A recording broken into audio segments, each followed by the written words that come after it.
فلا أقسم بمواقع النجوم وإنه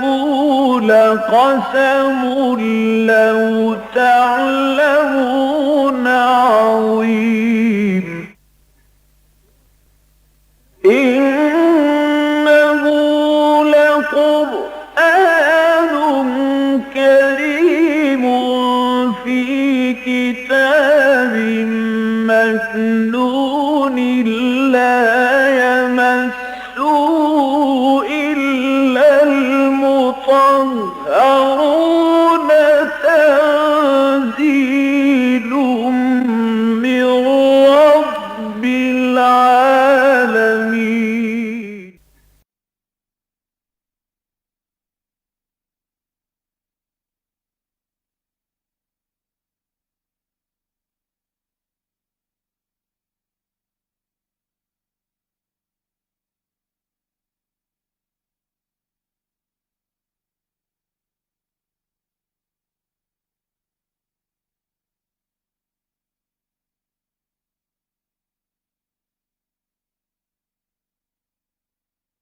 بسم اللہ الرحمن الرحیم یا ایہا الذین آمنوا لا یحل لکم ان ترثوا النساء کرہا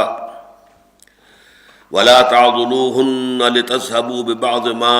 آتیتموہن الا ان یأتین بفاحشۃ مبینہ وعاشروہن بالمعروف فَإِن كَرِهْتُمُوهُنَّ فَعَسَىٰ أَن تَكْرَهُوا شَيْئًا وَيَجْعَلَ اللَّهُ فِيهِ خَيْرًا كَثِيرًا وَإِنْ أَرَدتُّمُ اسْتِبْدَالَ زَوْجٍ مَكَانَ زَوْجٍ وَآتَيْتُمْ إِحْدَاهُنَّ قِنطَارًا فَلَا تَأْخُذُوا مِنْهُ شَيْئًا أَتَأْخُذُونَهُ بُهْتَانًا وَإِثْمًا مُّبِينًا وَكَيْفَ تَأْخُذُونَهُ وَقَدْ أَفْضَىٰ بَعْضُكُمْ إِلَىٰ بَعْضٍ وَأَخَذْنَ مِنْكُم مِّيثَاقًا غَلِيظًا صدق اللہ العظیم رب اشرح لی صدری ویسر لی امری واحلل عقدۃ من لسانی یفقہوا قولی اللہم ربنا الہمنا رشدنا واعذنا من شرور انفسنا اللہم ارنا الحق حقا وارزقنا اتباعہ وارنا الباطل باطلا وارزقنا اجتنابہ اللہم ربنا آنس وحشتنا فی قبورنا وارحمنا بالقرآن العظیم اللہم ارحمنا بالقرآن العظیم اللہم اجعلہ لنا اماما ونورا وہدی ورحمہ اللہم ذکرنا منہ ما نسینا وعلمنا منہ ما جہلنا وارزقنا تلاوتہ آناء اللیل واطراف النہار واجعلہ لنا حجتا یا رب العالمین آمین۔ سورہ نساء کے بارے میں یہ بار بار عرض کر چکا ہوں کہ اس کا ابتدائی حصہ جو تقریباً 4 رکوعوں پر مشتمل ہے، اس میں انسانی معاشرے کے جو کمزور طبقات ہیں ان کے ضمن میں ہدایات نازل ہوئی۔ چنانچہ آپ نے دیکھا کہ سب سے پہلے رکوع میں سب سے زیادہ زور اور تفصیل آئی یتیموں کے بارے میں، ان کے حقوق، ان کے مال کی حفاظت کرنا، ان کے مال ہڑپ نہ کر جانا، لہذا وہ چونکہ کمزور ہوتے ہیں، ان کے پیچھے کوئی نہیں ہے، وہ بے یار و مددگار رہ گئے ہوتے ہیں۔ ان میں سے بھی خاص طور پر یتیم لڑکیاں کہ جن کے بارے میں لوگوں کو خیال ہوتا تھا کہ ان سے تو جیسے چاہیں ہم نکاح کر لیں، انہیں مہر دیں یا نہ دیں، اپنے گھروں میں ڈال لیں، تو اس کے ضمن میں بڑی تاکید کے ساتھ احکام آئے۔ اس کے ساتھ ہی پھر خواتین کے بارے میں، اس لیے کہ ظاہر بات ہے کہ یہ بھی صنف نازک ہے، انسانی معاشرے میں کمزور حصہ ہے، اس کے حوالے سے اس کے حقوق، اور پھر یہ کہ اس کے ضمن میں سب سے بڑی بات یہ کہ یہ نہ سمجھو کہ اس کا وراثت میں کوئی حصہ نہیں ہے۔ جیسے کہ مردوں کے لیے جو کچھ بھی والدین نے ترکہ چھوڑا ہو اس میں حصہ ہے، اسی طریقے سے عورتوں کے لیے بھی ہے۔ اب اس ضمن میں پھر قرآن کا قانون وراثت جو ہے وہ 2 آیات کے اندر بہت ہی مفصل طور پر، اگرچہ بہت ہی اجمال کے ساتھ کم سے کم الفاظ میں، لیکن یہ کہ کوئی گوشہ خالی نہیں رہنے دیا گیا، پوری کے پورے قانون وراثت کو وہاں بیان کر دیا گیا۔ اس کے بعد پھر یہ کہ معاشرے کے اندر جو بھی آوارگی اور جو جنسی انارکی پیدا ہوتی ہے اس کے حوالے سے کچھ احکام دیے گئے، خاص طور پر عورتوں کے بارے میں، کہ ان کے ساتھ اس معاملے میں اگر ان میں سے کوئی اس قسم کی کسی حرکت کا ارتکاب کرتی ہے تو کیا معاملہ کیا جائے گا۔ لیکن اس کے ضمن میں پھر پورا معاملہ جو ہے اس پورے مسئلے کو لے لیا گیا کہ فحاشی جو ہے اور کوئی غلط قسم کی جو جنسی انارکی ہے اس کا اور پرورشن ہے، اس کے ضمن میں اسلامی معاشرے میں کیا اقدام ہونے چاہیے۔ اب پھر معاملہ چل رہا، اس کے ضمن میں ایک بہت اہم مضمون آ گیا تھا، یعنی یہ کہ قرآن حکیم میں یہ احکام کے ضمن میں حکمت کی جو آیات آتی ہیں وہ بہت اہم ہوتی ہیں۔ قرآن میں ایسا نہیں ہے کہ جیسے کہ آپ کو معلوم ہے کہ قانون کی کتاب ہوتی ہے وہ صرف قانون سے بحث کرتی ہے، دفعات چلے آ رہے ہیں قانون ہی کے، لیکن قرآن مجید میں آپ دیکھتے ہیں کہ قوانین آ رہے ہیں، ساتھ ہی تقویٰ کی تلقین آ رہی ہے، ساتھ ہی آخرت کی یاد دہانی کرائی جا رہی ہے، اس لیے کہ جب تک دل میں اللہ کا خوف نہ ہو اور آخرت کی جواب دہی کا احساس نہ ہو، محض قانون جو ہے وہ معاشرے کی اصلاح نہیں کر سکتا، ایک حد تک کر سکتا ہے لیکن یہ کہ اس سے زائد نہیں جا سکتا۔ قانون کو تو کھلونا بھی بنایا جا سکتا ہے، اس کے ساتھ کھیلا جا سکتا ہے، اس کے ساتھ استہزاء ہو سکتا ہے، اس کو جس طرح چاہے انسان جو ہے وہ موم کی ناک کی طرح موڑ سکتا ہے۔ لہذا اس کے ساتھ ہی تقویٰ، اللہ تعالیٰ کی خدا ترسی کا معاملہ، پھر یہ کہ آخرت کی جواب دہی کا معاملہ، پھر اس کے ساتھ ہی حکمت کے بڑے قیمتی موتی، جیسے کہ پچھلا جو درس ہمارا تھا اس میں توبہ کی حقیقت، کہ انسان سے گناہ کا صادر ہو جانا کوئی بڑی بات نہیں ہے۔ کل بنی آدم خطاؤن، حضور نے فرمایا تمام بنی آدم نہایت خطا کار ہیں، خطا ہوتی ہے، بلکہ عربی کا ایک مقولہ الانسان مرکب من النسیان والخطا، انسان تو دو چیزوں کے مجموعے کا نام ہے، بھول بھی ہو جاتی ہے اور خطا بھی ہو جاتی ہے، بھول کے بھی کوئی غلط حرکت کر بیٹھتا ہے، اور یہ کہ نیت نہیں ہوتی غلط کام کرنے کی لیکن پھر غلط کام کو سرزد ہو جاتا ہے۔ تو انسان تو در حقیقت ان دو چیزوں کے مجموعے کا نام ہے، مرکب ہے، الانسان مرکب من النسیان والخطا۔ تو اس اعتبار سے توبہ کا جو انسٹیٹیوشن ہے کہ اگر انسان خلوص کے ساتھ اللہ تعالیٰ کی جناب میں اپنی گہری پشیمانی کے احساس و جذبات کے ساتھ کہ یہ میں کیا کر بیٹھا ہوں، یہ مجھے نہیں کرنا چاہیے تھا، یہ میں اپنے جذبات کی رو میں بہہ کر کیا کر گیا، یا میں حالات کے اندر جو ہے کچھ ماحول کے زیر اثر یہ کیا حرکت مجھ سے صادر ہو گئی، اس کی شدید پشیمانی ہو اور اس کے ساتھ توبہ کرے، تو یہ گویا کہ قرآن مجید میں اور جس طریقے سے احادیث کے اندر واضح کیا گیا، قرآن مجید میں یہ مقام اس میں بہت اہم ہے، اور سورہ فرقان کے آخری رکوع بہت اہم ہے، وہاں جو ہے وہ توبہ کی کچھ شرائط بھی بیان ہوئی ہیں۔ یہاں یہ کہا گیا ہے کہ فوری طور پر اگر توبہ کر لے انسان، ایک خطا ہوئی فوراً انسان جو ہے جیسے کہ اونگ گیا تھا، اونگ میں کوئی حرکت ہو گئی ہے، اونگ گیا تھا وہ، اس کے ہوش جو ہے اس وقت پورے طور پر ٹھکانے نہیں رہے تھے، چاہے وہ جذبات کے تحت اور چاہے ماحول کے تحت، کسی بھی وجہ سے کسی کے زیر اثر جو ہے اس وقت جو ہے اس کے اوپر اس کی خودی، اس کی انا، اس کی روح کی گرفت نہیں رہی تھی، اور اس خبر کوئی غلط کام اس سے سرزد ہو گیا تو جیسے ہی ہوش میں آئے فوراً توبہ کرے، تو اللہ نے فرمایا کہ ایسے شخص کی توبہ کو قبول کرنا ہمارے ذمہ واجب ہے۔ بلکہ میں نے پچھلی مرتبہ آپ کو بتایا تھا کہ قاضی ثناء اللہ پانی پتی تو کہتے ہیں کہ فرض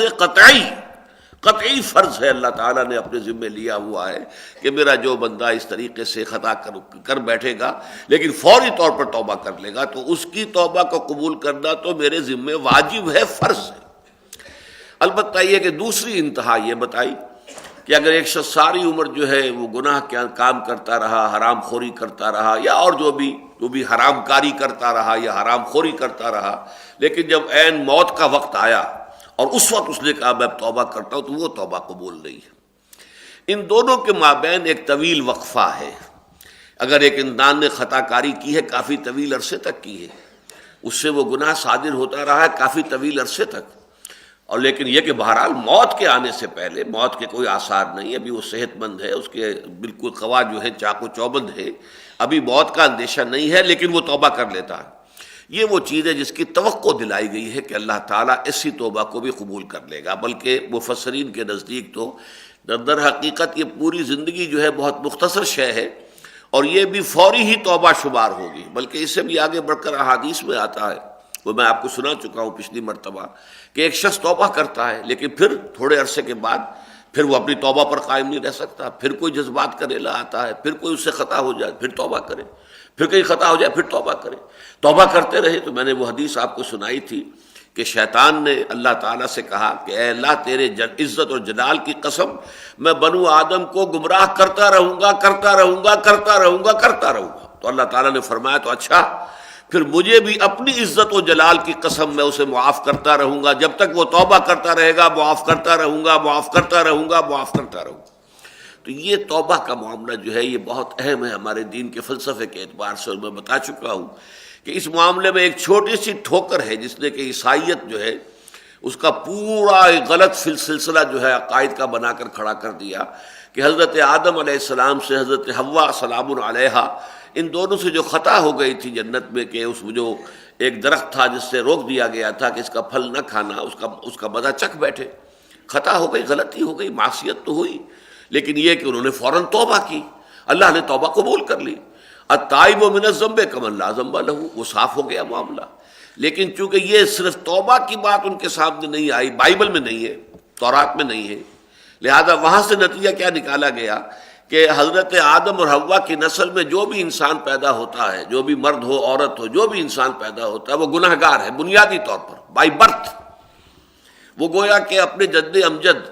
حضرت آدم کے گناہ کی پوٹلی جو ہے وہ اپنے کندھے پر لے کر دنیا میں آتا ہے۔ اب کیا کیا جائے؟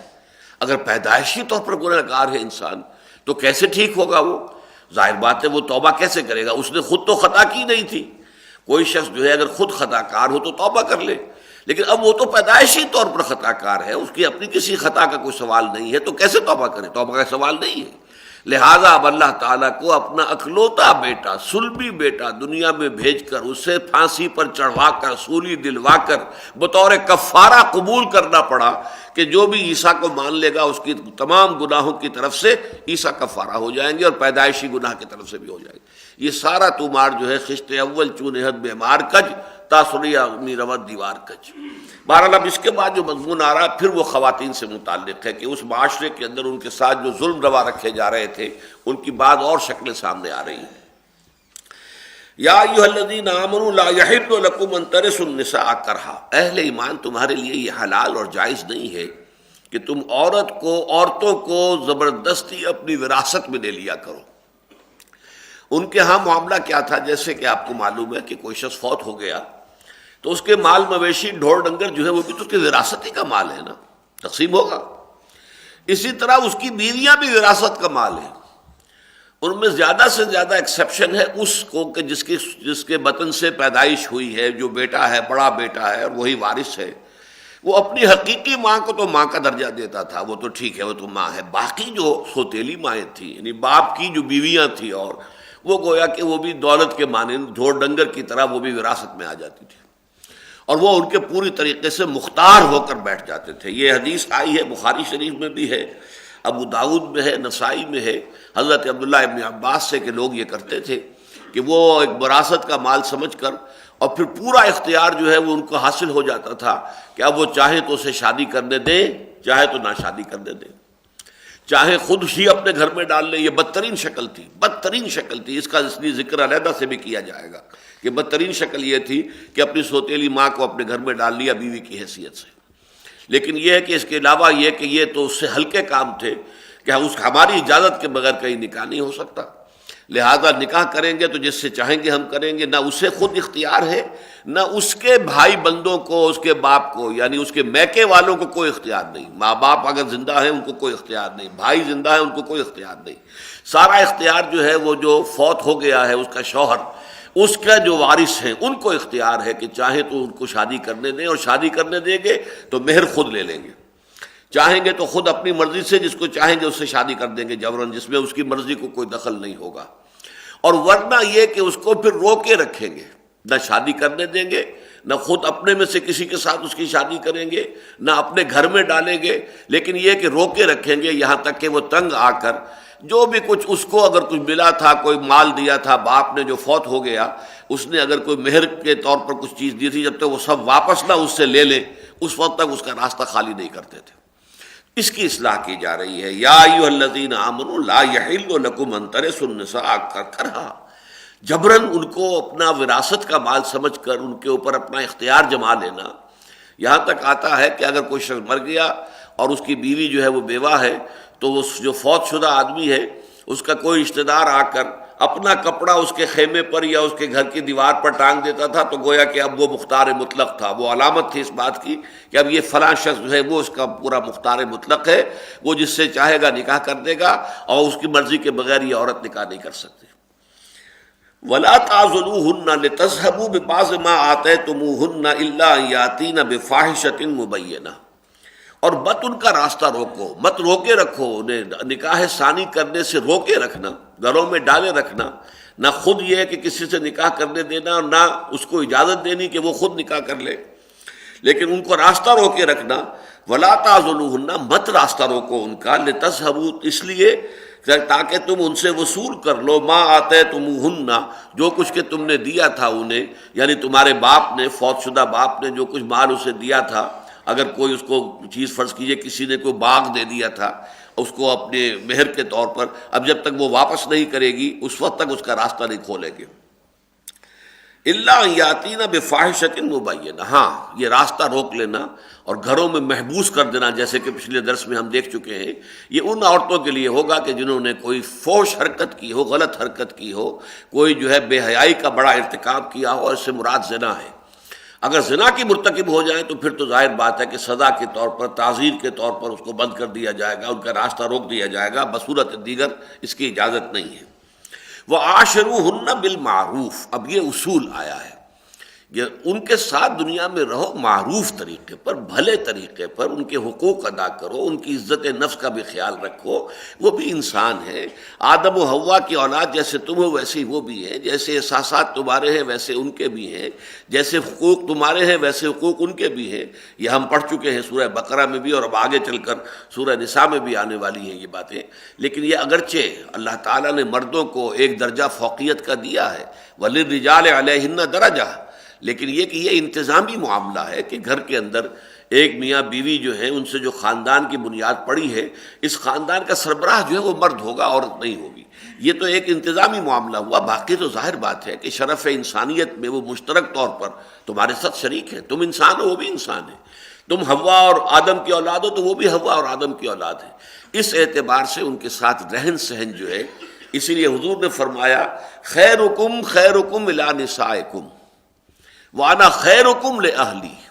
مسلمانوں تم میں سے بہترین لوگ وہ ہیں جو اپنی عورتوں کے حق میں بہت نرم ہیں، شفیق ہیں، عمدہ برتاؤ کرتے ہیں، ان کی عزت نفس کو بھی ملحوظ رکھتے ہیں، اور دیکھو میرا اپنا معاملہ کیا ہے، میں تم میں سب سے بہتر سلوک کرنے والا ہوں اپنی گھر والیوں کے ساتھ، اپنی ازواج کے ساتھ۔ میری نرمی دیکھو، میرا ان کے ساتھ برتاؤ دیکھو، ان کی دلجوئی دیکھو، یہاں تک کہ ان کی دلجوئی کی خاطر جو ہے اپنے اوپر ایک شے جو ہے حرام کر لی، جس پر کہ اللہ تعالیٰ نے سورہ تحریم میں آپ نے دیکھا لما تحرم ما احل اللہ لک تبتغی مرضات ازواجک، اپنی بیویوں کی دلجوئی میں آپ اس حد تک چلے گئے کہ آپ کو جو چیز اللہ نے آپ کے لیے حلال ٹھہرائی ہے آپ نے اس کی قسم کھا لی کہ آپ اسے استعمال نہیں کریں گے، تو آپ کو اس حد تک نہیں جانا چاہیے، آپ کو اپنی قسم کھول دینی چاہیے۔ مطلب یہ کہ اس حد تک حضور کو خیال تھا دل جوئی کا، اور ان کے جذبات کا پاس آپ کرتے تھے، گھر کے کام کاج میں ہاتھ بٹاتے تھے۔ یہ سارے یہ نہیں کہ میں تو اللہ کا رسول ہوں، نبی ہوں، فلاں ہوں، یہ ہوں، میرا کیا معاملہ، اور اپنی ازواج کے ساتھ آپ کا معاملہ جو ہے وہ روکھا پھیکا بھی نہیں تھا، جیسا کہ ہمارے ہاں عام طور پر جو مذہبی لوگ ہوتے ہیں ان میں تکشف کا ایک انداز ہو جاتا ہے، بہت ہی روکھے سوکھے۔ نہیں، یہ نہیں، آپ کا گھریلو زندگی جو ہے، ازواج کے ساتھ آپ کی معاشرت جو ہے، اس میں تمام یعنی پیار اور محبت کی باتیں، دلجوئی کی باتیں ہوتی تھیں۔ عاشروہن بالمعروف فَإِن كَرِهْتُمُوهُنَّ فَعَسَىٰ أَن تَكْرَهُوا شَيْئًا فَيَجْعَلَ اللَّهُ فِيهِ خَيْرًا كَثِيرًا۔ اب یہ ایک شکل پیدا کی جا رہی، فرض کیجئے کہ آپ کو اپنی کوئی بیوی پسند نہیں، فرض کیجئے پہلے پسند تھی بھی تو اب آپ کے دل سے اتر گئی ہے، آپ کا طبعی میلان اس کی طرف نہیں رہا۔ اگر تم ان کو ناپسند کرو، نہ تمہیں بھاویں، وہ ترجمہ کیا ہے یہاں پر، اگر وہ تمہیں نہ بھاویں یعنی تمہیں اگر اچھی نہ لگ رہی ہوں کسی وجہ سے، تو ایک بات کو ذہن میں رکھو، عسیٰ ان تکرہوا شیئا ویجعل اللہ فیہ خیرا کثیرا، ہو سکتا ہے تم کسی شے کو ناپسند کرو درا حال ہے کہ اللہ تعالیٰ نے اس میں کوئی بہت بڑا خیر رکھ دیا ہو۔ یہ بات ہم سورہ بقرہ میں بھی پڑھ چکے ہیں کہ عسیٰ ان تکرہوا شیئا وہو خیر لکم وعسیٰ ان تحبوا شیئا وہو شر لکم واللہ یعلم وانتم لا تعلمون۔ ہو سکتا ہے تم کسی چیز کو ناپسند کرو درا حال ہے کہ اسی میں تمہارے لیے خیر ہو، اور یہ بھی ہو سکتا ہے کہ تم کسی چیز سے محبت کرو، پسند کرو، درا حالے کہ وہ فی الواقع تمہارے لیے شر ہو۔ اللہ جانتا ہے، تم نہیں جانتے۔ لہذا اس اصول کو سامنے رکھ کر انسان سوچے کہ اگر مجھے، اور حدیث میں فرمایا گیا ہے کہ سوچو اس کے اندر کوئی اور خیر ہوگا، کسی ایک پہلو سے تمہیں وہ اگر ناپسندیدہ محسوس ہو رہی ہے، کسی اور پہلو سے اس کے اندر کوئی خیر ہوگا، کوئی سیرت میں، کردار میں، اس کی شخصیت میں کوئی اور پہلو ایسا ہوگا، تلاش کرو اس پہلو کو، تاکہ اس کو نگاہ میں جما کر اور اس پر نگاہوں کو مرکوز کر کے ان کی طرف جو ہے وہ میلان تمہارا اثر نو قائم ہو جائے۔ فَإِن كَرِهْتُمُوهُنَّ فَعَسَىٰ أَن تَكْرَهُوا شَيْئًا وَيَجْعَلَ اللَّهُ فِيهِ خَيْرًا كَثِيرًا وَإِنْ أَرَدتُّمْ اسْتِبْدَالَ زَوْجٍ مَكَانَ زَوْجٍ، اور اگر تم فیصلہ کر ہی لو کہ ایک بیوی کو ہٹا کر دوسری بیوی لاؤ گے، وَآتَيْتُمْ إِحْدَاهُنَّ قِنْطَارًا، اور تم نے ان میں سے کسی کو جس کو کہ تم اب طلاق دینا چاہ رہے ہو، علیحدہ کر رہے ہو، اسے ڈھیروں مال بھی دیا ہو وہ مہر کے طور پر، فلا تاخذوا منہ شیئا، تو اب تم اس سے کوئی شے نہیں لے سکتے، تمہیں پورا کا پورا وہ مال اسی کے حوالے رکھنا ہوگا۔ اب اس میں پہلی بات تو یہ آئی کہ اگر تم چاہو، یہ تو ایک اعتبار سے تو بات بالکل واضح ہو گئی کہ اگر ایک ہی بیوی ہے اور وہ اب کسی وجہ سے ناپسند ہو گئی ہے، طبیعت کا میلان نہیں رہا ہے، تو واقعی صورت ایسی ہے، آگے چل کر اس سورہ مبارکہ کے اندر یہ بات آ جائے گی، وہ ہم پڑھ بھی چکے ہیں وہ آیات، کہ اگر کوئی ایسی شکل بن جائے کہ کسی طرح پر بھی اب طبیعت کے اندر موافقت نہیں ہو رہی ہے، تو پھر سیپریشن بہتر ہے۔ خامخواہ جو ہے کسی عورت کو لٹکائے رکھنا، معلق رکھنا، وہ معلقہ ہو جائے کہ نہ وہ شوہر والی ہے اور نہ وہ آزاد ہے کہ کہیں اور نکاح کر سکے، تو یہ چیز ناپسندیدہ ہے۔ تو اس صورت میں سیپریشن میں کوئی حرج نہیں ہے۔ لیکن یہ کہ اگر تم کسی اور سے شادی کرنے کے لیے اب یہ چاہو کہ جو مہر میں نے اسے دیا تھا یہ مجھے واپس کرے، اور یہی مہر میں استعمال کر سکوں کسی اور عورت سے نکاح کے لیے، تو یہ حرام ہے، یہ مطلقاً جو ہے اس کی اجازت نہیں ہے اگر تم طے کر ہی لو۔ اچھا اسی طریقے سے ہو سکتا ہے کسی کی 4 بیویاں ہوں، اب وہ کوئی 5ویں بیوی بھی لانا چاہتا ہے، تو اسلام کی روح سے پھر اسے ایک کو طلاق دینی پڑے گی۔ یہ تو جب حکم آیا تھا، یہ سورہ نساء کے ہم پڑھ چکے ہیں، تو جب یہ صورت پیدا ہوئی کہ 4 کی آخری حد ہے، پہلے رکوع میں یہ بات آ گئی تھی، تو بہت سے ایسے صحابہ تھے جن کے گھروں میں 4 سے زیادہ بیویاں تھیں، تو انہوں نے فرمایا بھائی ان میں سے جن کو 4 کو تم پسند کرتے ہو چن لو، رکھ لو، باقی کو تم فارغ کر دو۔ لہذا وہ ان کو علیحدہ طلاق دے دی گئی اور وہ علیحدہ ہو گئی۔ اسی طرح یہ ہے کہ اگر کسی کے ہاں پہلے ہی 4 ہیں، اب اس کی خواہش کسی اور 5ویں سے نکاح کی ہے، تو اسے پھر پہلی 4 میں سے کسی ایک کو چھوڑنا پڑے گا، وہ استبدال زوج مکان زوج ہو جائے گا۔ وَإِنْ أَرَدْتُمْ اسْتِبْدَالَ زَوْجٍ مَكَانَ زَوْجٍ وَآتَيْتُمْ إِحْدَاهُنَّ قِنْطَارًا، اور اگر تم نے کسی کو ان میں سے اس بیوی کو جس کو تم اب چھوڑ رہے ہو اسے بہت سا ڈھیروں مال دیا ہو، تب بھی فَلَا تَأْخُذُوا مِنْهُ شَيْئًا، تو اس میں سے کوئی شے واپس نہ لو، وہ مہر ان کا حق تھا، تم ان سے تمتع کر چکے ہو، وہ تمہارے گھروں میں آباد نہیں ہیں، تم نے ان سے صحبت کی ہے، تمہارے ساتھ وہ رہی ہیں، لہذا ان کا جو یہ حق ہے اس میں سے کوئی بھی چیز واپس لینا یہ در حقیقت مروت کے خلاف، شرافت کے خلاف، شریعت کے خلاف۔ قنطار کا لفظ وہ ہے کہ جس پر حضرت عمر رضی اللہ تعالیٰ عنہ کو لاجواب کر دیا تھا ایک خاتون نے، اس لیے کہ آپ کو معلوم ہے کہ حضرت عمر کے زمانے میں جب فتوحات جو ہیں بہت ہوئیں اور مال غنیمت کثرت کے ساتھ آیا، تو لوگوں کے اندر خوشحالی پیدا ہو گئی، دولت کی ریل پیل ہو گئی، تو اب نکاح کے موقع پر جو ہے مہر بھی بڑے بڑے باندھے جانے لگے۔ اس کو حضرت عمر نے سمجھا کہ یہ غلط ٹینڈنسی ہے، اس لیے کہ ظاہر بات ہے کہ اگر کسی معاشرے میں یہ بڑے مہر رکھنے کا رواج ہو جائے تو پھر غریب لوگوں کے لیے تو نکاح کرنا دشوار ہو جائے گا، ناممکن ہو جائے گا۔ اس لیے کہ کون ہوگا پھر کہ جو اپنی بچی کا نکاح جو ہے وہ کم مہر کے اوپر کرنے کو تیار ہو، جبکہ عام معاشرے میں رواج جو ہے وہ زیادہ مہر کا ہو چکا ہو، لہذا وہ غریب لوگوں کے لیے راستہ بند ہو جائے گا۔ اس لیے حضرت عمر نے ایک نافذ کر دیا آرڈیننس کہ اتنی جو ہے آخری لمٹ ہے، اس سے زیادہ مہر نہیں باندھا جائے گا۔ اس پر حضرت عمر کو ایک خاتون نے پکڑ لیا کہ اے عمر تم کون ہوتے ہو ہمارے حق کے اوپر، یہ مہر ہمارا حق ہے، اللہ نے اس پر کوئی حد نہیں لگائی کہ اس سے زیادہ مہر نہیں ہوگا، اللہ کے رسول نے کوئی حد نہیں لگائی، بلکہ قرآن قنطار کا لفظ استعمال کرتا ہے کہ اگر تم نے ڈھیروں مال دیا ہو، سونا دیا ہو ڈھیروں، تب بھی تم اس سے کچھ واپس نہیں لے سکتے، تو تم کون ہوتے ہو ہمارے حق کے اوپر پابندی لگانے والے؟ تو حضرت عمر رضی اللہ تعالیٰ عنہ نے فرمایا آج ایک عورت نے عمر کو دین سکھایا، اور اپنا آرڈیننس واپس لے لیا۔ یہ در حقیقت جو ہے جانبین کے مابین طے ہونے والی بات ہے۔ ہمارے ہاں اس کے ضمن میں بڑے غلط تصورات پھیلے ہوئے ہیں کہ پتہ نہیں کتنے 23 روپے 30 روپے 32 روپے، یہ کوئی مہر جو ہے، یہ کوئی مہر فاطمہ ہے رضی اللہ تعالی عنہ، یہ کوئی مقرر نہیں ہے مہر۔ حضور کی ازواج میں سے حضرت خدیجہ رضی اللہ تعالی عنہ کا جو دور تھا، اس میں تو جب حضور کا نکاح ہوا ہے تو 12 اوقیہ سونا تھا، اس میں طلائی 12 اوقیہ۔ لیکن اس کے بعد آپ نے جتنے نکاح کیے ہیں مدینہ منورہ میں،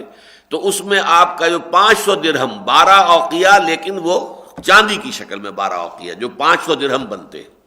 ایک درہم جو ہے 3.5 ماشے چاندی کا بنتا ہے۔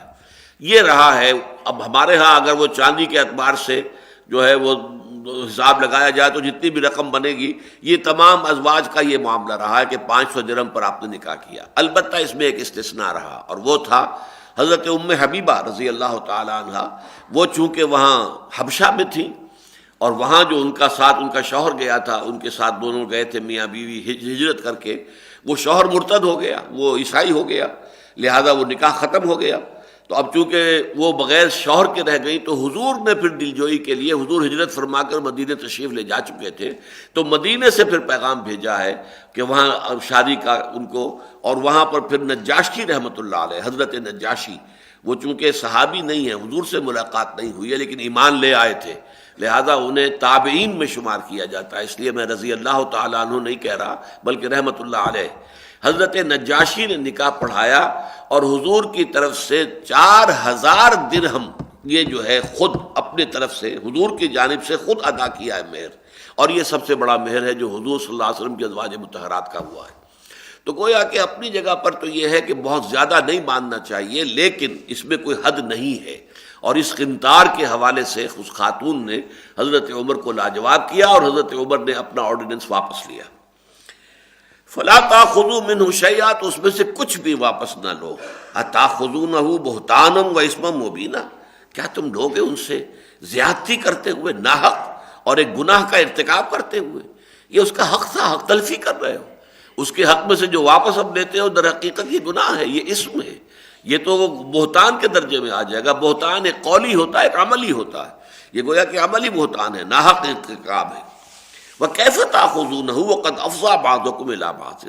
اور کیسے تم اس مہر میں سے کچھ واپس لیتے ہو جبکہ تم بے حجاب ہو چکے ہو ایک دوسرے کے ساتھ؟ یہ گویا کہ کنایا ہے، تمہارا جو ہے صحبت ہو چکی ہے، مجامعت ہو چکی ہے، ہم بستری ہو چکی ہے، اور ظاہر بات ہے اس سے زیادہ قرب تو تصور نہیں ہو سکتا کہ جو ایک مرد ایک عورت کے مابین ہوتا ہے۔ تو اس حوالے سے جب کہ تم ایک دوسرے سے اتنے قریب اور اتنے بے حجاب ہو چکے ہو ایک دوسرے کے سامنے، وَأَخَذْنَ مِنْكُمْ مِيثَاقًا غَلِيظًا، اور انہوں نے تم سے بڑا ایک پختہ عہد لیا ہے۔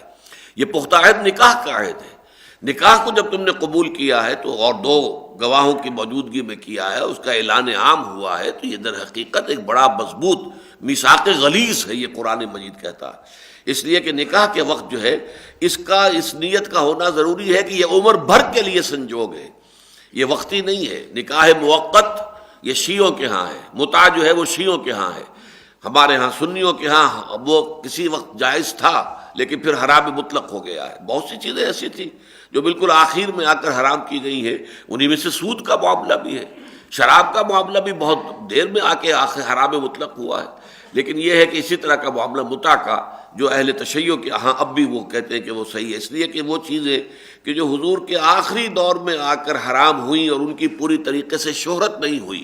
اس لیے کہ ذرائع ابلاغ تو تھے نہیں، نہ کوئی پرنٹنگ تھی، نہ کوئی الیکٹرانک میڈیا کا تو کوئی سوال ہی نہیں تھا، وہاں پہ تو کوئی پرنٹنگ وغیرہ بھی نہیں تھی، لہذا وہ خبریں پہنچتے پہنچتے وقت لگتا تھا۔ کسی شے کی تحریم کے حکم کو جو ہے اس کا عام ہونا جو ہے اس میں وقت لگتا تھا، لہذا اس میں بھی وقت لگا، اور لوگوں کو بعضوں کو یہ خیال رہا کہ شاید اس کی حرمت نہیں ہوئی ہے۔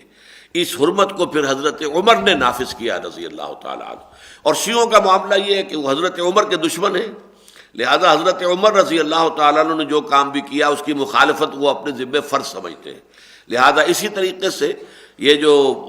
ایبسینٹی لینڈ لارڈزم ہے، زراعت کا معاملہ، اس کی بھی حرمت بہت آخری دور میں حضور نے فرمائی، اس کا بھی حکم نہیں لوگوں تک نہیں پہنچ سکا، بہت بعد میں جا کر پہنچا ہے، اور اس کے بعد بہت سے صحابہ جو مزارعت کرا رہے تھے اپنی زمینوں پر، پھر انہوں نے اس کو ترک کیا ہے، تو انہی میں سے یہ بھی ہے۔ تو فرمایا کہ وَكَيْفَ تَأْخُذُونَهُ وَقَدْ أَفْضَىٰ بَعْضُكُمْ إِلَىٰ بَعْضٍ وَأَخَذْنَ مِنكُم مِّيثَاقًا غَلِيظًا. یہ نکاح کا رشتہ جو ہے یہ کوئی معمولی رشتہ نہیں ہے، بڑا مضبوط رشتہ ہے. انسانی رشتوں کے اندر یہ بہت ہی یہ سمجھیے مضبوط ترین رشتہ ہے. اور اللہ کا شکر ہے کہ ہمارے معاشرے میں ابھی تک یہ کیفیت باقی ہے. ایک دفعہ شادی ہو گئی، 50 سال 60 سال ساتھ رہ رہے ہیں، اور اس میں جو ہے کہیں کو رکھنا نہیں آتا. یہ ابھی تک ہمارا یہ فیملی سسٹم جو ہے یہ کسی درجے انٹیکٹ ہے، اگرچہ ہمارا اونچا طبقہ جو ہے اس کے اندر خرابیاں آ چکی ہیں، لیکن مغرب تلا ہوا اس پر کہ ہمارے اس نظام کو ختم کر دے، توڑ پھوڑ کر رکھ دے. اور جو حال ان کا ہوا ہے کہ معاشرتی زندگی جو ہے درہم برہم ہو گئی ہے، خاندانی نظام جو ہے بالکل ختم اور مختل ہو کر رہ گیا، وہ چاہتے ہیں کہ یہی معاملہ ہمارا بھی ہو جائے. بہرحال یہ تو جو بھی بیجنگ کانفرنس تھی، یا یہ کہ کائرو کانفرنس تھی، یا پھر بیجنگ +5 کانفرنس ہوئی ہے UNO کے تحت، ان سب کا ایجنڈا یہی ہے کہ مشرق میں اور خاص طور پر عالم اسلام میں جو خاندانی نظام کا بندھن جو ہے ابھی کچھ مضبوط ہے، اس کو کسی طریقے سے توڑ پھوڑ کر رکھ دیا جائے. وَلَا تَنكِحُوا مَا نَكَحَ آبَاؤُكُمْ. اب یہ وہ بات آ گئی خاص جو میں نے کہا تھا کہ یہ معاملہ کہ ایک شخص فوت ہوا ہے، اس کی ایک بیوی تو وہ ہے کہ جس سے وہ اولاد ہے، بڑا بیٹا ہے، وہ وارث ہے، اور اس کے بعد یہ کہ باقی جو بیویاں اس کی ہیں وہ گویا کہ ڈھور ڈنگر کی طرح، جیسے کہ اگر کوئی گائیں بھینسیں تھیں تو وہ وراثت میں آ گئی، ایسے وہ بیویاں جو ہے وہ بھی وراثت میں آ گئی. اور اس وراثت میں آ کر ایک تو طریقہ یہ ہوا کہ اب ان کے نکاح کا پورا اختیار اپنے ہاتھ میں لے لیا. اسلام نے تو اس کے بعد پورا کا پورا اختیار عورت کو دیا ہے.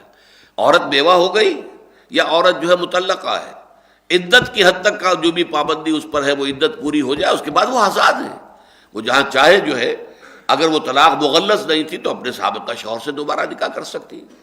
اگر یہ کہ 3 طلاقیں ہو چکی ہیں تو دوسرا معاملہ ہے کہ پھر تو وہ جب تک کہ کسی اور مرد سے نکاح نہ ہو اور پھر وہ بھی طلاق دے دے تب پھر وہ پہلے شوہر سے کی طرف رجوع ہو سکتا ہے، ورنہ نہیں. لیکن اگر ایسی شکل نہیں ہے، مغلظ طلاق نہیں ہے، تو سابقہ شوہر سے نکاح ہو سکتا ہے، جو جہاں چاہے نکاح کر سکتی ہے. اسی طرح ہم سورہ بقرہ میں پڑھ رہے ہیں کہ کوئی شخص بیوہ ہو گئی ہے تو جب تک عدت جو ہے 4 مہینے 10 دن جو ہے پورے نہ ہوں، اس وقت تک اگلا نکاح نہیں ہو سکتا. البتہ اس دوران میں تمہیں خیال آئے، تم کوئی اشارے کنایے سے کوئی بات پہنچا دو کہ ٹھیک ہے آپ کی جب مدت ختم ہو جائے گی تو پھر میں آپ سے نکاح کر لوں گا، تو یہاں تک بھی اجازت ہے. اشارے کنایے میں پیغام دے دینے کی بھی اجازت ہے، لیکن اس کے اندر اختیار مطلق عورت کا ہے. عورت کو جو شوہر کے ورثاء کا کوئی اس میں دخل نہیں ہے کہ وہ فیصلہ کریں گے. تو جیسا کہ میں نے عرض کیا تھا، اس میں بدترین صورت یہ تھی کہ خود اپنے گھر میں ڈال لیا اور اسے اپنی بیوی بنا لیا. تو یہ ان کو نکاح تو مانتے تھے، ان کے قانونی طور پر وہ نکاح جائز تھا، لیکن بہت ہی ناپسندیدہ، بہت مکروہ نکاح مقت. اور اس سے اگر اولاد ہو جاتی تھی اسے مقیت کہتے تھے. یہ اولاد بھی یہ کوئی اچھی اولاد نہیں ہے، یہ بھی در حقیقت بہت ہی یوں سمجھیے کہ بری اور مکروہ اولاد ہے. نکاح اس کو مقیت کہتے تھے. تو فرمایا کہ وَلَا تَنكِحُوا مَا نَكَحَ آبَاؤُكُمْ. مت نکاح کرو ان سے جن سے نکاح کیا تھا تمہارے باپوں نے. باپ بھی آ جائے گا، دادا بھی آ جائے گا، کوئی بھی ہے. مَا نَكَحَ آبَاؤُكُمْ مِنَ النِّسَاءِ، خواتین میں سے، إِلَّا مَا قَدْ سَلَفَ، سوائے اس کے جو ہو گیا.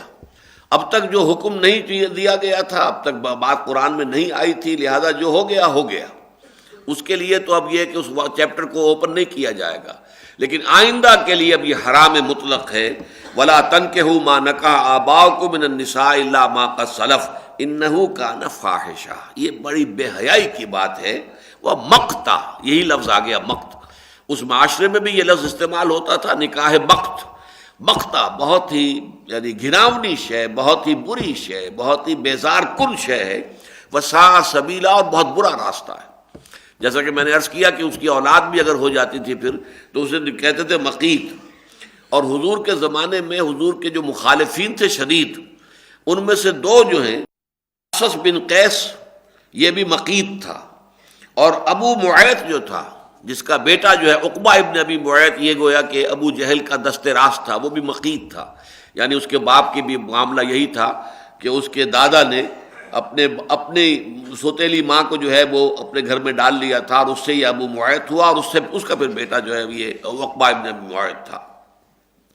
انه کان فاحشۃ ومقتا وساء سبیلا. اب یہ جو چند چیزیں یہاں بیان ہوئی، اس کے حوالے سے اب قانون آ رہا ہے جو ابدی قانون ہے.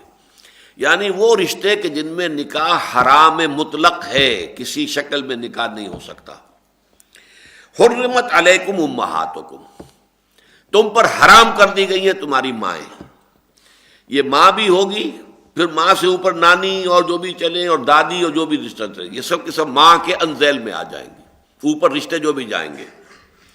امہاتکم و بناتکم، اور بیٹیاں، بیٹیوں میں پھر نواسیاں، پوتیاں، یہ سب شامل ہوں گی، ان سے نکاح نہیں ہو سکتا. وہ اخواتکم، تمہاری بہنیں، اور یہ بہنیں چاروں قسم کی ہوں گی. عینی ہوں یعنی باپ اور ماں دونوں مشترک ہیں، اللاتی ہوں کہ باپ وہی ہے ماں جدا ہے، اخیافی ہوں ماں وہی ہے باپ جدا ہے، یا رضاعی ہوں اگر ماں نے دودھ پلا دیا تھا ان کی. تو یہ چاروں بہنیں جو ہیں، چاروں قسم کی بہنیں جو ہیں، حرام مطلق ہے، یہ ابدی ہے حرمت، ہمیشہ ہمیشہ کے لیے، کسی شکل میں جائز نہیں نکاح. حرمت علیکم امہاتکم و بناتکم و اخواتکم و عماتکم، تمہاری پھوپھیاں، و خالاتکم، تمہاری خالائیں، و بنات الاخ، اور بھائی کی بیٹیاں یعنی بھتیجیاں، و بنات الاخت، اور بہن کی بیٹیاں یعنی بھانجیاں، و امہاتکم اللاتی ارضعنکم، اور تمہاری وہ مائیں جنہوں نے تمہیں دودھ پلایا ہے. اب اس میں ذرا بحث ہے ہمارے ہاں، جو ہمارے چاروں جو مسلک ہیں اہل سنت کے، ان کے نزدیک یہ دودھ پلانا صرف ایام رضاعت تک کا معاملہ ہے،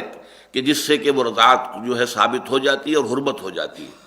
اس کے بعد اس سے بڑی عمر کے اگر کسی بچے کو دودھ پلایا ہے تو وہ بچے کو یا کسی جوان کو کسی عورت نے دودھ پلا دیا ہے تو اس سے وہ حرمت رضاعت ثابت نہیں ہوتی. البتہ ایک خاص صحابیہ کے لیے حضور نے کوئی اس طرح کا ہیلہ جو ہے تجویز کیا تھا، اس کی حدیث آتی ہے، تو ہمارے ہاں تو اس کو قبول نہیں کیا گیا اس حدیث کو، لیکن اہل حدیث حضرات اس کو تسلیم کرتے ہیں کہ اگر کبھی ایسا ہوتا ہے، مثلا ہمارے ہاں بھی آج کل ہوتا ہے، کسی عورت نے، اس کے ہاں اولاد نہیں تھی، اپنی بہن کا بچہ جو ہے وہ بالکل شیر خوار ہی پیدا ہوتے ہی لے لیا، اب وہ اس نے ہی پالا ہے، پوسا ہے، اس کو پروان چڑھایا ہے، بڑھایا ہے، اب وہ بڑا ہو گیا. اب بڑا ہو گیا تو کیا وہ اس کے لیے محرم ہوگا یا نہیں ہوگا؟ ظاہر بات ہے کہ وہ یہ منہ بولا بیٹا تو شریعت میں کوئی شے ہے ہی نہیں، منہ بولا بیٹا محرم، وہ جوان ہے تو اب اس سے پردہ کرنا چاہیے کہ نہیں کرنا چاہیے. تو یہ معاملہ جو ہے ایک صحابیہ کے ساتھ پیش آیا تھا اس حدیث کی روح سے. تو حضور نے فرمایا کہ تم اسے 5 مرتبہ دودھ پلا دو، تو اس سے یہ ہے، یا یہ کہ اپنی بہن کا دودھ پلوا دو، اس لیے کہ یہ اس میں حدیث میں یہ آتا ہے کہ اس کی بہن کے ہاں اس وقت ولادت ہوئی اور اس وقت اس کی چھاتیوں میں دودھ تھا، تو بہن سے دودھ پلوا دیا تو وہ رضاعت جو رشتے جو ہیں نسب کی بنیاد پر حرام ہو جاتے ہیں، جن میں نکاح نہیں ہو سکتا، وہ رضاعت کی بنیاد پر بھی ہو جاتے ہیں. اس حدیث کی روح سے ابو داؤد ظاہری نے اس کا جواز دیا ہے، اور امام ابن تیمیہ نے بھی جواز کا فتویٰ دیا ہے، لیکن ہمارے ہاں چاروں جو بھی فقہ ہیں، حنفی، مالکی، شافعی، حنبلی، وہ اس کو جائز قرار نہیں دیتے، بلکہ صرف یہ کہ رضاعت سے جو بھی بات ثابت ہوتی ہے وہ صرف جبکہ ایام جو ہے رضاعت کے 2 سال یا بعض کے نزدیک 2.5 سال، اس کے اندر کی عمر کے اگر دودھ پیا ہے کسی خاتون کا تو رضاعت ثابت ہوگی، ورنہ نہیں. بہرحال یہ تفصیلی احکام ہے فقہ کے، اس میں زیادہ ہم نہیں جا سکتے. وَأُمَّهَاتُكُمُ اللَّاتِي أَرْضَعْنَكُمْ، اور تمہاری وہ مائیں کہ جنہوں نے تمہیں دودھ پلایا، وَأَخَوَاتُكُم مِّنَ الرَّضَاعَةِ، اور جو رضاعی بہنیں تمہاری ہیں. رضاعی بہن، جیسا کہ میں نے عرض کیا کہ جتنے رشتے نسب کی بنیاد پر حرام مطلق ہیں، اتنے ہی رشتے رضاعت کی بنیاد پر بھی. رضاعت جو ہے وہ تقریباً نسب کے ہم پلہ ہے اسلامی شریعت میں اس اعتبار سے. وَأُمَّهَاتُ نِسَائِكُمْ، اور تمہاری عورتوں کی مائیں جنہیں ہم ساس کہتے ہیں، تمہاری ساسیں. ربائبکم اللاتی فی حجورکم من نسائکم اللاتی دخلتم بہن، اور تمہاری وہ ربیبہ بیٹیاں کہ جو تمہاری گود میں پرورش پائیں، تمہاری ان بیویوں کی سے ہو کہ جن سے تم نے صحبت کی ہو. یعنی آپ نے کسی عورت سے نکاح کیا ہے، اس عورت کے پہلے کسی اور شوہر سے شادی تھی اور وہ بیوہ ہے اب، یا اس شوہر نے طلاق دی تھی اور وہ اب مطلقہ ہے، اور اس کے ساتھ کوئی بچی جو ہے وہ آئی ہے آپ کے ساتھ، اس کو ربیب کہتے ہیں. اگر بیٹا ہے کوئی آیا ہے ساتھ کسی عورت کے، آپ کا نہیں ہے، آپ سے پہلے کسی شوہر کے صلب سے وہ بیٹا ہے تو وہ ربیب کہلائے گا، بیٹی ہے تو ربیبہ کہلائے گی. اب یہ ربیبہ چونکہ جس شخص نے اب شادی کی ہے اس کے صلب سے تو نہیں ہے، اس کے نطفے سے نہیں ہے، تو سوال پیدا ہوتا ہے کہ وہ بھی آیا حرام ہوگی؟ تو فرمایا وہ بھی حرام ہے. لیکن بشرطے کہ اس کی ماں کے ساتھ صحبت کی ہو. اگر ماں کے ساتھ صحبت کی نوبت نہ آئی ہو، پہلے ہی طلاق ہو جائے، تو پھر وہ ربیبہ جائز ہے، پھر وہ ربیبہ کے ساتھ نکاح ہو سکتا ہے. لہذا اس کے اندر دو شرطیں لگا دی. وَرَبَائِبُكُمُ اللَّاتِي فِي حُجُورِكُم مِّن نِّسَائِكُمُ اللَّاتِي دَخَلْتُم بِهِنَّ فَإِن لَّمْ تَكُونُوا دَخَلْتُم بِهِنَّ، لیکن اگر تم نے ان کے ساتھ صحبت نہیں کی ہے، مجامعت نہیں کی ہے، فَلَا جُنَاحَ عَلَيْكُمْ، تو کوئی حرج نہیں ہے کہ تم ان کی ربیبائیں جو رہی ہیں تمہاری، ان کے ساتھ تم شادی کر سکتے ہو. وَحَلَائِلُ أَبْنَائِكُمْ، اور تمہارے بیٹوں کی بیویاں. حلائل حلیلہ کی جمع ہے. حلیلہ وہ عورت جو حلال ہے، تو ظاہر بات ہے بیوی ہی حلال ہوتی ہے سب سے بڑھ کر. اس کے ساتھ انسان جو ہے جو بھی جنسی تعلق قائم کرتا ہے وہ حلال ہے. وہ حلائل ابنائکم الذین من اصلابکم، تمہارے ان بیٹوں کی بیویاں جو تمہارے صلب سے ہوں. منہ بولے بیٹے کا معاملہ نہیں ہے. جیسا کہ آپ کو معلوم ہے حضرت زینب بنت جحش رضی اللہ تعالیٰ عنہ کے ساتھ جو معاملہ ہوا کہ ان کا جو نکاح حضور نے کروایا تھا حضرت زید ابن حارثہ رضی اللہ تعالیٰ عنہ کے ساتھ، اور پھر انہوں نے جو ہے وہ طلاق دے دی. تو پھر حضور سے ان کا اللہ تعالیٰ کے حکم سے نکاح ہوا، پہلے آسمان پر پھر زمین پر. تو اس لیے تاکہ یہ رسم جو ہے ٹوٹ جائے، ورنہ عرب میں یہ تھا کہ منہ بولا بیٹا بھی بالکل بیٹے کے مانند تھا. وراثت میں بھی اس کا حصہ ہے، فلاں بھی ہے، یہ بھی ہے، وہ بھی ہے، اور اس کے ساتھ جو ہے اس کی بیوی کے ساتھ جو ہے کسی طور پہ بھی ہمیشہ ہمیش کے لیے گویا کہ وہ جو ہے وہ حرام ہے. وہ باپ جو ہے اس سے نکاح نہیں کر سکتا، چاہے وہ منہ بولے بیٹے نے طلاق دے دی ہو یا منہ بولا بیٹا فوت ہو گیا ہو، بیوہ ہو وہ نہیں. لیکن یہ شریعت نے کہا ہے تمہارے صرف ان بیٹوں کی بیویاں کہ جن سے تم نے صحبت کی ہو. وَأَن تَجْمَعُوا بَيْنَ الْأُخْتَيْنِ، اور یہ بھی حرام ہے کہ تم دو بہنوں کو ایک نکاح میں جمع کرو. ایک بہن اگر آپ کے پہلے نکاح میں ہے تو دوسری بہن اس وقت نکاح میں نہیں آ سکتی. ہاں پہلی یہ بہن جو ہے فوت ہو جائے یا اسے آپ نے طلاق دی ہو، تب تو پھر اس کی بہن کے ساتھ جو ہے نکاح ہو سکتا ہے. یہ گویا کہ محرمات ابدیہ میں سے نہیں ہے. یہ اس حوالے سے ہے کہ چونکہ کوئی عورت آپ کے نکاح میں ہے تو اس کی بہن جو ہے وہ آپ کے لیے اب حرام ہے، جب تک کہ وہ پہلی بہن جو ہے یا تو وہ فوت ہو یا آپ طلاق دیں. اس کے بغیر جو ہے ان دونوں کو جمع کرنا جائز نہیں. لیکن اسی کو ایکسٹینڈ کیا حضور نے صلی اللہ علیہ وسلم کہ جیسے دو بہنوں کو ایک نکاح میں جمع نہیں کیا جا سکتا، اسی طرح خالہ اور بھانجی کو بھی جمع نہیں کیا جا سکتا، اور پھپھی اور بھتیجی کو بھی جمع نہیں کیا جا سکتا. یہ اضافہ ہے محمد الرسول اللہ صلی اللہ علیہ وسلم کی جانب سے. اور یہ اصول ہے کہ حدیث کے ذریعے سے، سنت کے ذریعے سے قرآن پر اضافہ ہو سکتا ہے. قرآن کی کسی چیز کی نفی نہیں ہو سکتی، لیکن قرآن پر اضافہ جو ہے وہ ہو سکتا ہے. اس حوالے سے یہاں جو ہے اس کو نوٹ کر لیجئے، اس کی ایک اہم مثال یہی ہے. وَأَن تَجْمَعُوا بَيْنَ الْأُخْتَيْنِ إِلَّا مَا قَدْ سَلَفَ، جیسے پہلے آیا تھا ویسے یہاں دوبارہ آ گیا.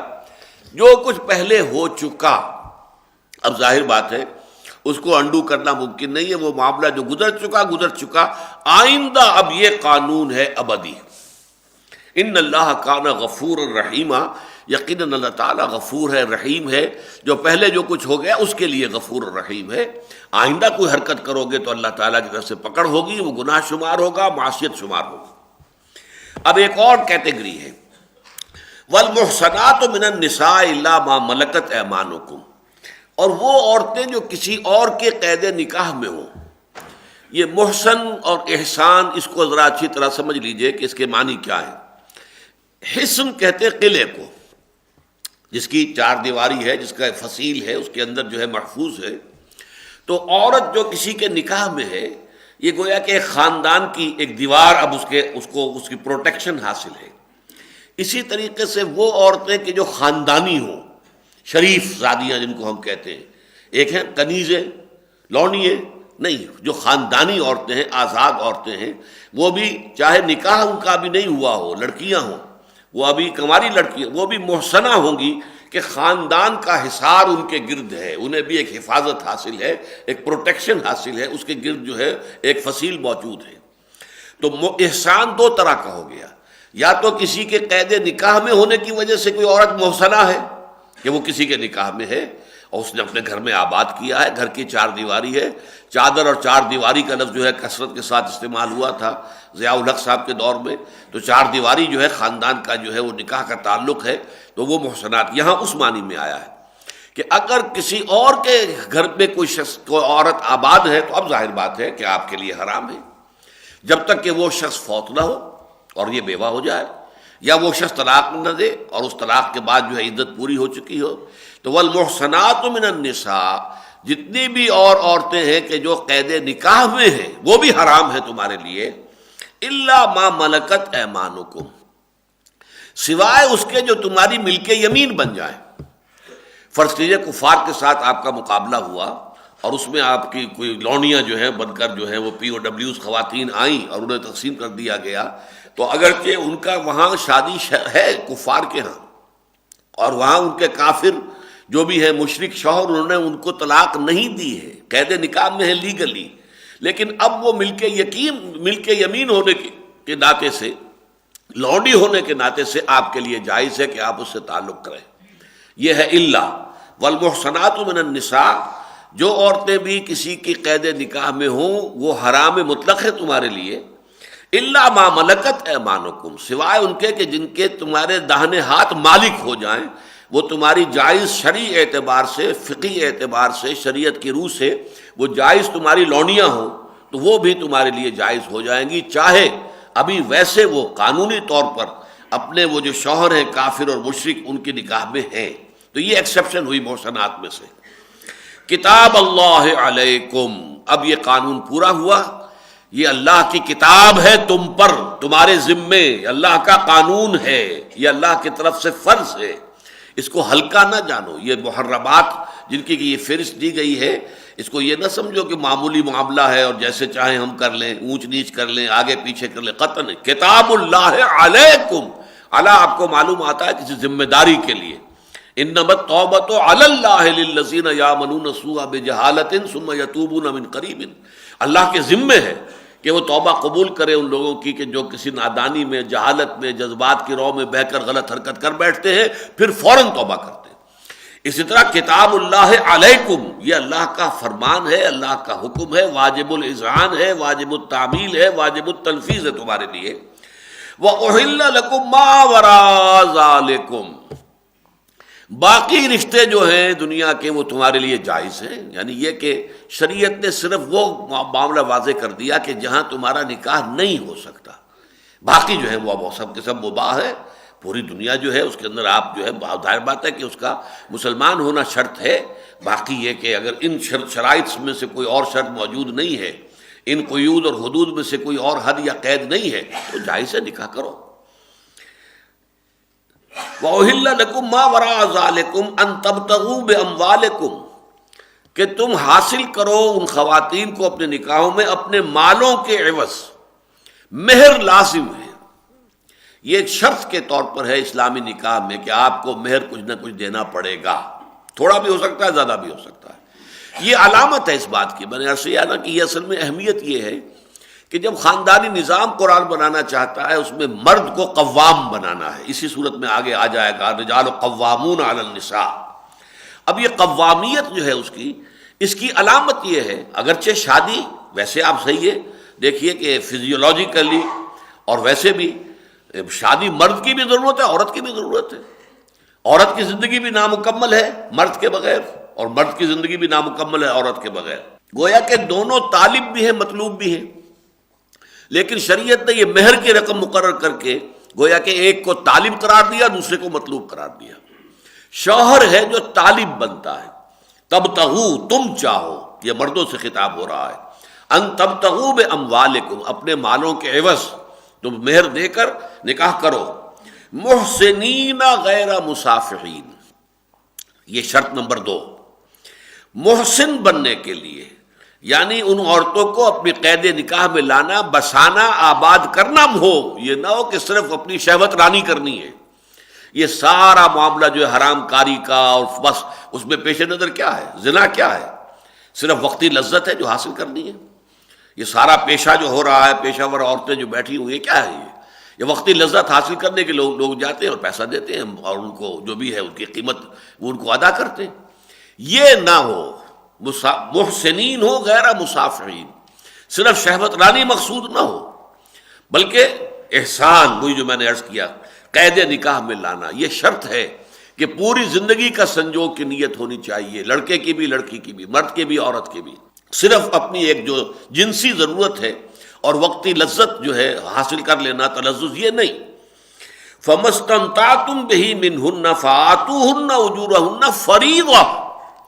تو اب تم نے جو ان سے تمتع کیا، فائدہ اٹھایا، تم نے اپنے گھر میں آباد رکھا، اپنی جنسی ضرورت ان سے پوری کی ہے، تو اب تمہارے ذمے ہے کہ انہیں ان کے مہر ادا کرو فرض جان کر۔ اس کو اپنے اوپر تاوان نہ سمجھو، اسے اپنے اوپر جرمانہ نہ سمجھو، ان کے فریض، ان کے جو بھی اجور ہیں، اور اس سے پہلے صدقات کا لفظ آیا تھا، وہ بھی کسی کے صدق نیت اور صدق طلب کی علامت ہے۔ صدقاتہن نحلہ وآتوا النساء صدقاتہن نحلہ، خوش دلی کے ساتھ ان کے جو مہر ہے وہ ادا کیا کرو۔ تو فرمایا فریضہ۔ اب دیکھیے الفاظ کیا قرآن استعمال کر رہا ہے، کتاب اللہ علیکم، ان احکام کو لائٹلی مت لو، یہ اللہ کی طرف سے لکھ دیے گئے ہیں، تمہارے لیے طے کر دیے گئے ہیں، یہ ہے کہ جو ہمیشہ کے لیے دائم و قائم ہے، تمہارے ذمے ہے، تمہارے لیے واجب الاذعان، واجب التعمیل، واجب التنفیذ ہے۔ یہاں فرمایا فآتوہن اجورہن فریضہ، اسے فرض اللہ تعالیٰ کی طرف سے سمجھ کے ادا کرو۔ ولا جناح علیکم فیما تراضیتم بہ من بعد الفریضہ، ہاں اس میں کوئی حرج نہیں ہے کہ تم باہم راضی ہو جاؤ آپس میں، باہمی رضامندی سے اس میں کچھ کمی بیشی کر لو۔ اگر عورت معاف کر دیتی ہے، ٹھیک ہے میں آپ کو اپنا آدھا مہر معاف کرتی ہوں یا چوتھائی میں معاف کرتی ہوں، عورت اگر معاف کرتی ہے تو اسے اختیار ہے، یہ اس کی ملکیت کا معاملہ ہے۔ ملکیت میں آپ کو معلوم ہے کہ انسان جو چاہے اپنی ملکیت میں سے جس کو چاہے ہبہ کر دے، جب چاہے کوئی شے دے دے کسی کو، تو وہ اس کے اختیار میں ہے۔ یہ نہیں کہ آپ جبر کریں، اس کا راستہ روکیں کہ پہلے مہر میرا واپس کرو پھر میں تمہارا راستہ خالی کروں گا، گھروں میں روکے رکھنا، اور طلاق ایک دے دی پھر روک لیا، پھر دوسری دے دی پھر روک لیا، یہ سب کچھ کس لیے کر رہے ہیں؟ تاکہ تنگ کر کے اس سے اپنا دیا ہوا مال جائے واپس لے لیں۔ یہ سب اب دیکھیے یہ چیزیں قانون میں تو آ جائیں گی، آپ کو اختیار ہے، طلاق دی ہے تو آپ عدت کے اندر رجوع کر سکتے ہیں، آپ نے رجوع کر لیا، لیکن نیت آپ کی یہ تھی کہ اسے مجھے تنگ کرنا ہے، ذرا ستانا ہے اسے، ورنہ اگر آج عدت ختم ہو گئی تو آزاد ہو گئی، میرے ہاتھ سے نکل گئی، چڑیا گئی، لہذا میں اسے اپنے ہاتھ میں رکھوں گا ابھی، تو اس نیت سے رجوع کر رہے ہیں۔ تو یہ قانون شریعت کے ساتھ گویا کہ مذاق ہو رہا ہے، کھیل ہو رہا ہے، اللہ تعالیٰ کی شریعت کو تم نے کھیل بنا لیا ہے۔ اتتخذوا آیات اللہ ہزوا، تم اللہ تعالیٰ کی آیات کا جو ہے استہزاء کر رہے ہو، مذاق اڑا رہے ہو، کھیل بنا رہے ہو، یہ نہ ہو۔ تو فرمایا ہاں آپس میں رضامندی سے اگر عورت کو چھوڑ دیتی ہے تو ٹھیک ہے۔ ان اللہ کان علیما حکیما، یقیناً اللہ تعالیٰ جو ہے وہ سب کچھ جاننے والا ہے اور بہت حکمت والا ہے۔ وَمَن لَّمْ يَسْتَطِعْ مِنكُمْ طَوْلًا أَن يَنكِحَ الْمُحْصَنَاتِ الْمُؤْمِنَاتِ، اور تم میں سے جسے استطاعت حاصل نہ ہو کہ وہ نکاح کر سکے خاندانی خواتین سے، اب یہ محسنات اس معنی میں آیا ہے، خاندانی شریف گھرانوں کی لڑکیاں، ان سے نکاح کرنا، ان کو مہر فرض کیجئے، ایک خاندان کے اندر مہر مقرر ہے، ہمارا تو اتنا مہر ہے، مہر مثل جو ہے شریعت کے اندر بھی اس کی ایک سمجھیے کہ اعتبار کیا جاتا ہے کہ کسی کی 5 بیٹیاں تھیں، 4 بیٹیوں کے جو مہر تھے 5ویں کا بھی وہی ہوگا، اس سے کم تو نہیں ہوگا، تو وہ مہر کا معاملہ فرض کیجئے کہ تمہاری ریچ سے باہر ہے، اس وقت تم نہیں نکاح کر سکتے۔ آج کل عرب میں اگر آپ کہیں جائیں تو وہاں بہت سے لوگ جو ہیں جو یہ خیرات مانگنے کے لیے ہوتے ہیں، وہ صاف اعلان کرتے ہیں کہ ہمیں شادی کرنی ہے اور مہر کے لیے پیسہ چاہیے، ہمارے پاس پیسہ چاہیے، اور وہ بیٹھ جاتے ہیں، لوگوں نے دیتے ہیں کہ یہ تاکہ یہ بھی اپنا گھر آباد کر سکیں۔ یعنی یہ نہیں وہ کہتے کہ ہم بھوکے مر رہے ہیں تو بھوکے مرنے کی وجہ سے ہم ہاتھ پھیلا، نہیں، شادی کرنی ہے، اس کے لیے مہر کے لیے پیسے چاہیے، مدد چاہیے، لوگ مدد کرتے ہیں۔ تو اب یہ کہ اگر تمہارے اندر استطاعت نہیں ہے، وَمَن لَّمْ يَسْتَطِعْ مِنكُمْ طَوْلًا أَن يَنكِحَ الْمُحْصَنَاتِ الْمُؤْمِنَاتِ فَمِمَّا مَلَكَتْ أَيْمَانُكُم مِّن فَتَيَاتِكُمُ الْمُؤْمِنَاتِ، تو پھر جو تمہاری لونڈیاں ہیں، مومن لونڈیاں، ان میں سے جس سے چاہو تم نکاح کر سکتے ہو۔ یہ مومن لونڈی کون ہے؟ پکڑی تو گئی تھی تو وہ کافر تھی، مشرک تھی، لیکن اب ایمان لے آئی، ایمان لانے کی وجہ سے وہ آزاد نہیں ہو جائے گی، لونڈی لونڈی ہی رہے گی، لیکن اب وہ مومنہ لونڈی ہوئی۔ اس لونڈی کے ساتھ کوئی آزاد مسلمان مرد نکاح کر سکتا ہے اس کے آقا کی اجازت سے۔ اس کا نتیجہ کیا نکلے گا کہ پھر آقا اس سے کوئی تعلق نہیں رکھے گا، گویا کہ جو حق اس آقا کے پاس تھا کہ اس سے تمتع کرے، اس سے صحبت کرے، وہ اپنا حق جو ہے وہ ٹرانسفر کر دیتا ہے کسی مسلمان مرد کو جو غریب ہے، جو کسی خاندانی آزاد عورت سے نکاح کرنے کی استطاعت نہیں رکھتا۔ تو لونڈیوں سے ظاہر بات ہے کہ ان کا نکاح بہت تھوڑے سے مہر کے اوپر ہو جاتا تھا۔ مما ملکت ایمانکم من فتیاتکم المؤمنات،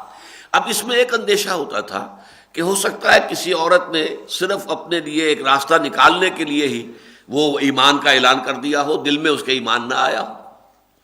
جیسے کہ جب اعلان ہوا ہے سن 9 ہجری کے اندر کہ اب آئندہ جو ہے بس 4 مہینے کی مہلت ہے، یہ سارے جتنے بھی معاہدے ہیں یہ ختم، اور جو لوگ ایمان نہیں لائیں گے ان کا قتل عام کیا جائے گا، تو بہت سے لوگ ایمان اپنی جان بچانے کے لیے ایمان لے آئے. اسی طریقے سے فرض کیجئے کہ یہ کوئی کسی عورت نے یہ سمجھا ہوا مسلمان معاشرے کے اندر میں آئی گئی ہوں، لونڈی کی حیثیت سے یہاں ہوں، تو میں کیوں نہ مسلمان ہی ہو جاؤں تاکہ کچھ نہ کچھ تو میرا لحاظ کیا جائے گا کہ یہ مسلمان عورت ہے. تو اس نے ایمان جو ہے کلمہ پڑھ لیا. تو فرمایا واللہ اعلم بایمانکم، دیکھو تمہارے ایمان سے اللہ واقف ہے، تم اس کی بحث نہیں کر سکتے. جو بھی لونڈی ایمان لے آئی وہ مومنہ شمار ہوگی. آپ یہ نہیں کہہ سکتے تم خام خواہ جو ہے وہ اپنی جان بچانے کے لیے یا کوئی مفاد حاصل کرنے کے لیے یا کسی مسلمان مرد سے نکاح کرنے کے قابل ہو جانے کے لیے تم نے ایمان کا اعلان کیا ہے. اس کا حق کسی مسلمان کو حاصل نہیں ہے کہ کسی کے ایمان پر شک کرے. دوبارہ پڑھ لیں اس کو، وَمَن لَّمْ يَسْتَطِعْ مِنكُمْ طَوْلًا أَن يَنكِحَ الْمُحْصَنَاتِ الْمُؤْمِنَاتِ فَمِمَّا مَلَكَتْ أَيْمَانُكُم مِّن فَتَيَاتِكُمُ الْمُؤْمِنَاتِ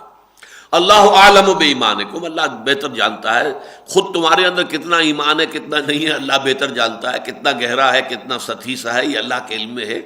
اسی طرح ان کا ایمان حقیقی ہے کیا ہے مصنوعی ہے، اللہ بہتر جانتا ہے. بعضکم من بعض، پھر ویسے بھی تم ایک دوسرے میں سے ہی ہو تو سب بنی آدم. یہ ٹھیک ہے کہ آج تمہاری حیثیت جو ہے وہ آزاد انسان کی ہے اس معاشرے کے اندر اور وہ لونڈی ہے یا غلام ہے، لیکن ہو تو تم بنی آدم سب کے سب. بعضکم من بعض فانکحوہن، تو ان سے تم نکاح کر سکتے ہو باذن اہلہن،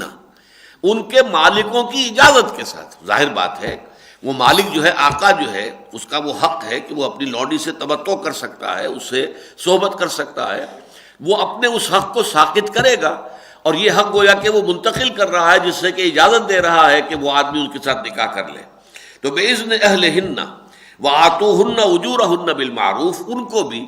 ان کے مہر جو ہے بہتر طریقے سے شرافت کے ساتھ ادا کرو. لیکن شرطیں جو ہے محسنات، وہی 2 شرطیں تو وہی آ گئی.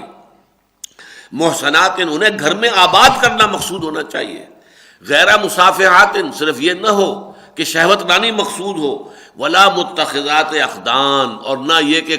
چھپی ہوئی یاریاں اور دوستیاں اور خفیہ تعلقات، معاذ اللہ ثم معاذ اللہ، یہ نہ ہو. فاذا احسن، پھر اگر وہ بھی آ گئی قید نکاح کے اندر، فإن أتين بفاحشة فعليهن نصف ما على المحصنات من العذاب، اب اگر وہ کوئی غلط حرکت کریں گی، فرض کیجئے وہ زنا کا ارتکاب کر بیٹھتی ہیں، تو ان کو سزا ملے گی آدھی ان عورتوں کی نسبت کے جو خاندانی ہوں. ذالک لمن خشی العنۃ منکم، اور یہ رعایت جو ہے لونڈیوں کے ساتھ نکاح کرنے کی اجازت، یہ بھی تم میں سے ان لوگوں کے لیے دی جا رہی ہے کہ جو تم میں سے تکلیف میں پڑ جائیں کہ کیا کریں گے، کہیں گناہ میں مبتلا نہ ہو جائیں. آزاد اور شریف گھرانوں کی کسی خاتون سے نکاح کرنے کی مقدرت نہیں ہے، پیسہ نہیں ہے، مہر ادا نہیں کر سکتے، اور اس میں امکان ہے کہ ہم کسی گناہ میں مبتلا ہو جائیں، غلط راستے پر جا پڑے، تو یہ رعایت ہے کہ تم غلام لونڈی کے ساتھ نکاح کر لو اس کے آقا کی اجازت سے. لہذا یہ ایک رخصت ہے، یہ عزیمت کا پہلو نہیں ہے. اور عزیمت کیا ہے؟ وَإِن تَصْبِرُوا، اگر تم صبر کر سکو، اپنے آپ کو تھام سکو، روکے رکھو، اپنی شہوت کو جو ہے قابو میں رکھو، خیر لکم، یہ تمہارے لیے بہتر ہے. واللہ غفور الرحیم، اور یقیناً اللہ تعالیٰ غفور بھی ہے، رحیم بھی ہے، بخشنے والا ہے، رحم فرمانے والا. بارک اللہ لی والقرآن العظیم ونفعنی وإیاکم بالآیات والذکر الحکیم.